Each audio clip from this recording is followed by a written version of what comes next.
The 2012 AP Most Valuable Player is Adrian Peterson.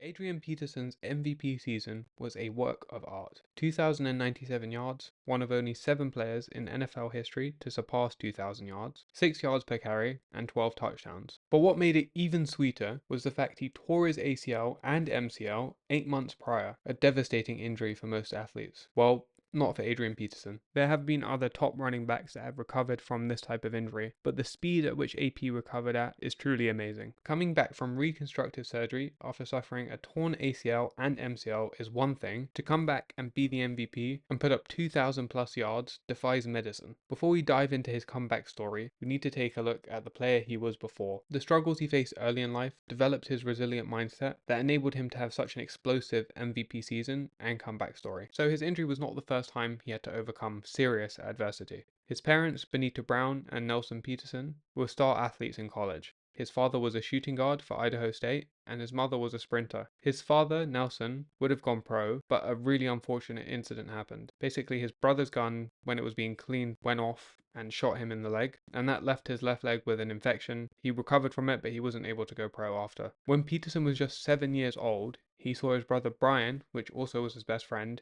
killed by a drunk driver. He said this: "I saw him hit by a car. I saw everything happen. I've been through a lot of trials and tribulations in my life. Are you going to let it affect you in a positive or negative way? You learn to make the best of the situations that God puts before you." Despite such a tragic loss, he would learn from an early age to use the pain for good and to not let it derail his life. And when Peterson was only 13, his father would be arrested for money laundering in a crack cocaine ring. He'd be released in 2006, 8 years later. Like his parents, Peterson was a gifted athlete, playing football, basketball, and track at high school. But it was football that he would devote himself to. He played for Palestine High School in his junior and senior year. In his junior year, he finished with over 2,000 yards, averaging 8.3 yards per carry and 22 touchdowns. And he continued this domination in his senior year, rushing for 2,960 yards, averaging 11.7 yards per carry and 32 touchdowns. And no surprise, because of these 2 years, he was a 5-star recruit. He was ranked as the best running back and overall prospect in the class of 2004 by Rivals.com. He decided to attend University of Oklahoma and would play with the Sooners from 2004 to 2006. In his freshman year, he led the conference with 1,925 yards and led the country in carries with 339. In each of the first 9 games of the season, he rushed for more than 100 yards, which is an NCAA freshman record. Against Oklahoma State on October 30th, 2004, he ran for 161 yards in 1 quarter, finishing the game with a career-high 249 yards. Against Texas A&M, he dislocated his shoulder in the first quarter, so you might be thinking he was out for the game, maybe more, right? Well, actually, he ran for 101 yards on 29 carries. However, in the following game, it would catch up to him. He would end his 9-game, 100-yard-plus streak due to a shoulder injury, amassing only 58 yards that game. He set another NCAA record for most 100-yard games by a freshman with 11. And after the season, AP became arguably one of the biggest snubs in Heisman Trophy history. He finished second in voting behind USC quarterback Matt Leinart. Despite this, it was still the highest finish by a freshman. He also became the first Oklahoma freshman recognized as first-team AP All-American and set a Sooners single-season record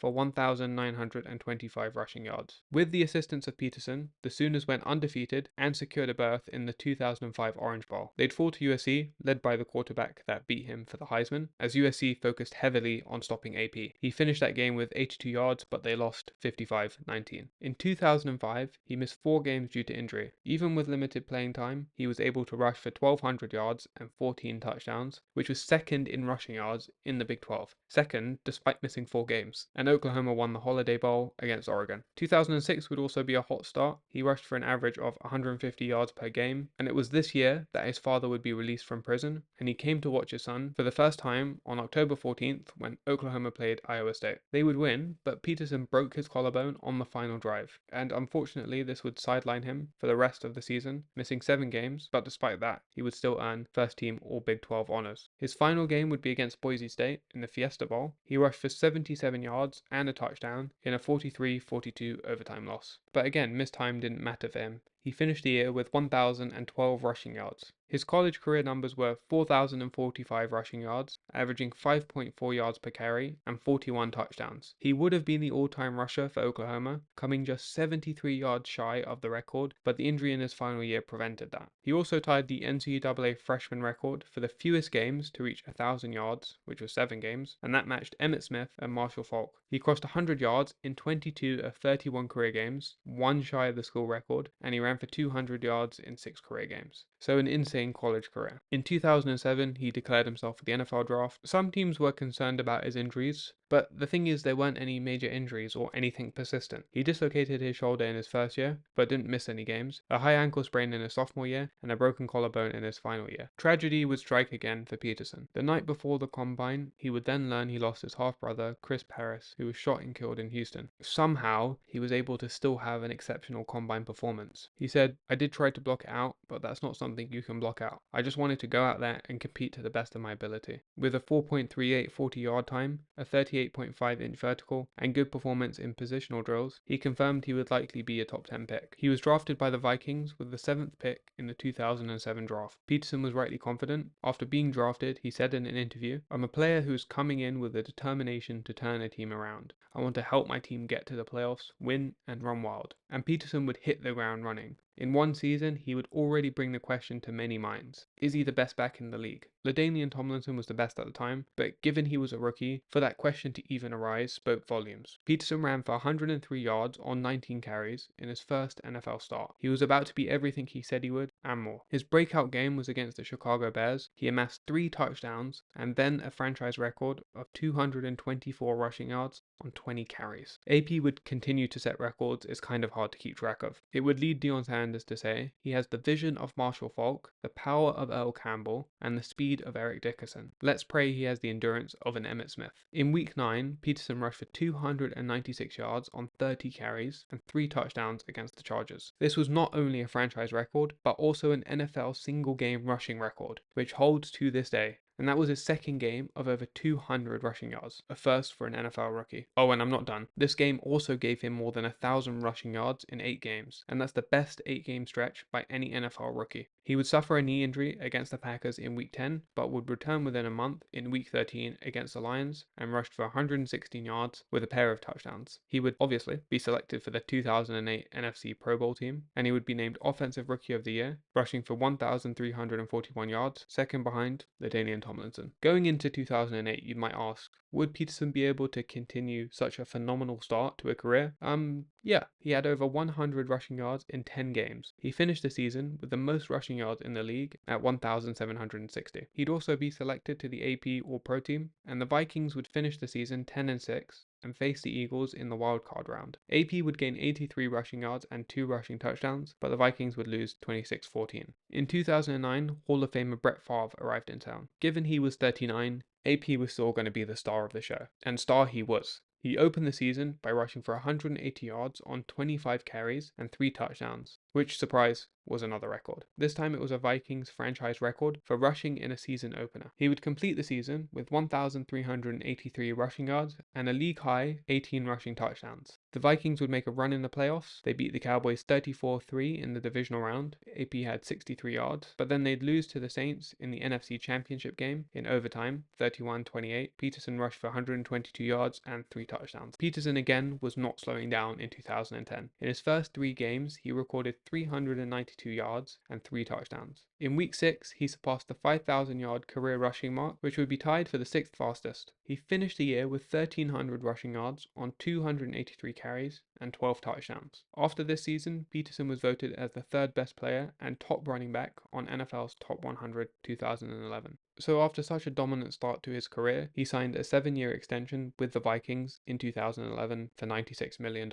And a highlight from this season was setting another franchise record, which was 3 touchdowns in the first quarter in week 5. Unfortunately, it was this year where he tore his ACL and MCL, December 24th, Week 16 against the Redskins. He finished the season with 208 carries for 970 rushing yards and 12 touchdowns. To understand what a feat his recovery was, we first need to explain the significance of his injury. The ACL sits within the center of the knee joint and it helps keep it steady. It connects the thigh bone to the shin bone and it stops your lower leg from moving too far forward or twisting inward. And for an athlete like AP, this is essential because it helps them balance and change directions quickly without their knee giving out. You can see here when he's tackled, the knee goes inward and slightly forward, and his knee and ACL absorbed all the force of that tackle. Right after the ACL tears, the knee swells up because blood vessels in the ACL also tear, which causes bleeding inside the knee. The bleeding is called hematorosis, and doctors usually wait for the swelling to go down before doing surgery.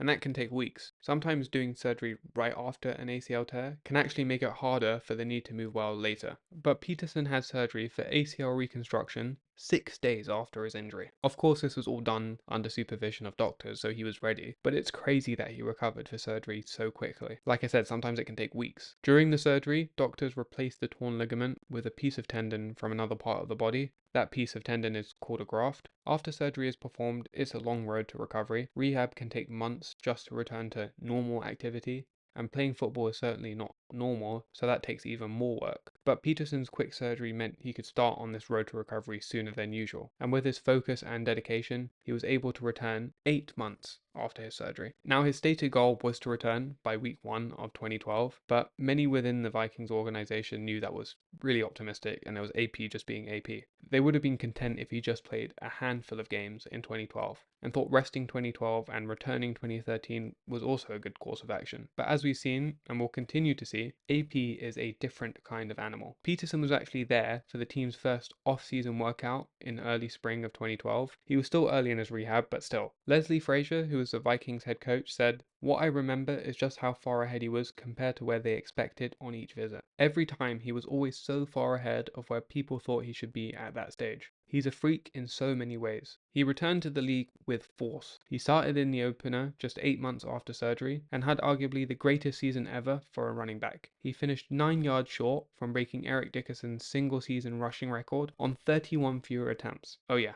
and he won MVP. So let's get into that season. He returned week 1, rushing for 84 yards and 2 touchdowns on 17 carries against the Jags, and this was on a strict limit on rushes. In week 2, he rushed for 60 yards on 16 carries. In week 3, the Vikings faced the Niners, who made it to the NFC Championship the year before. The Vikings were up 24-13 in the fourth, and there was still 6 minutes left, but AP had reached his 25 carry limit. So there was a dilemma for the team: ice the game with AP and break the restriction set, or allow him to rest even though he looked good. Given the lead was fairly comfortable late in the fourth, they opted to rest him and sub in Toby Gerhart. Gerhart would fumble twice in the final 4 minutes. Luckily, the Vikings would hold on to the lead though. AP had 499 rushing yards after week 6. At this rate, MVP wouldn't have been a thought, but week 7 would be the inflection point. He would rack up a minimum of 100 rushing yards in 9 of the last 10 games. And understandably, he needed some time to get his mojo back. Some said they could see him hesitate when playing, but by week 7, he was back to the old AP. Well, even better actually.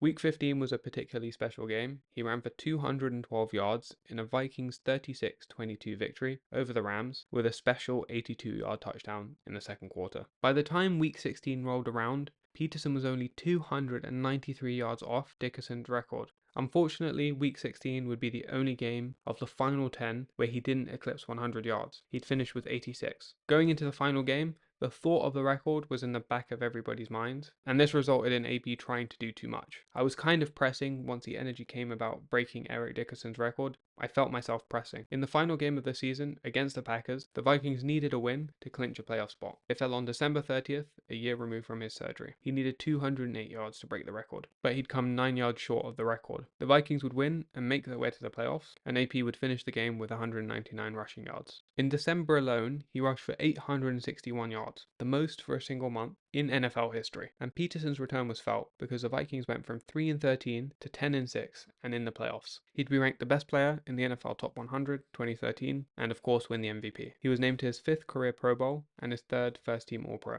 It was actually revealed after the season that Peterson played through a sports hernia for part of it, for which he had surgery in the offseason. The dude is unreal. His MVP season finished with 2,097 yards, 6 yards per carry, and 12 touchdowns. His career following the MVP season was strong. He'd finished 2013 with over 1,200 yards on 279 carries and 10 touchdowns. He'd missed most of the 2014 season after being charged with felony child abuse. Once he came back from that, his career would be productive, and he played his last game in 2021. He even said recently he could still play. But at 39, I'm not sure about that. One thing is for sure though, his 2012 comeback story was a masterpiece. I gotta say well done to the NFL scriptwriters. To get the MVP when he wasn't even supposed to be playing, that's special. AP's comeback story is one for the history books, and we're unlikely to see anything like this again. Alright, thanks for watching.